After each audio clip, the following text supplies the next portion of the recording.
I'm always disappointed by these hearings because it tends to divide, and it becomes like the person becomes a soccer ball that gets kicked back and forth. And I just remember there was a long time early on, if you questioned the draconian response, you were condemned.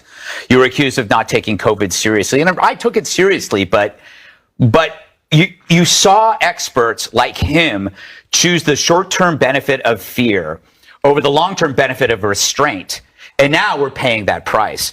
Experts saw incentive in fear-mongering because they were portrayed as heroic. They amplified their media footprint. They got book deals. They got speaking deals. This was an accelerated version of the 30 to 40 years of climate hysteria. If you were a climatologist or a scientist, and you embraced that ideology, you went up. That's exactly what happened here. And the irony of Fauci, he wanted to put people 6 feet apart. He put them 6 feet under.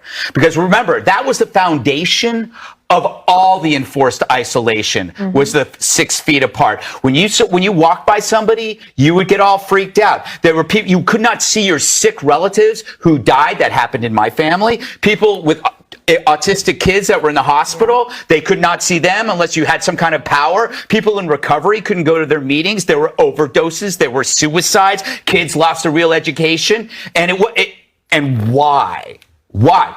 Can we figure out what was worse? Was it COVID or our response to COVID? Because if we're still going through our response to COVID, and Fauci will not be remembered as the hero that he wants to be, he'll be remembered as a villain.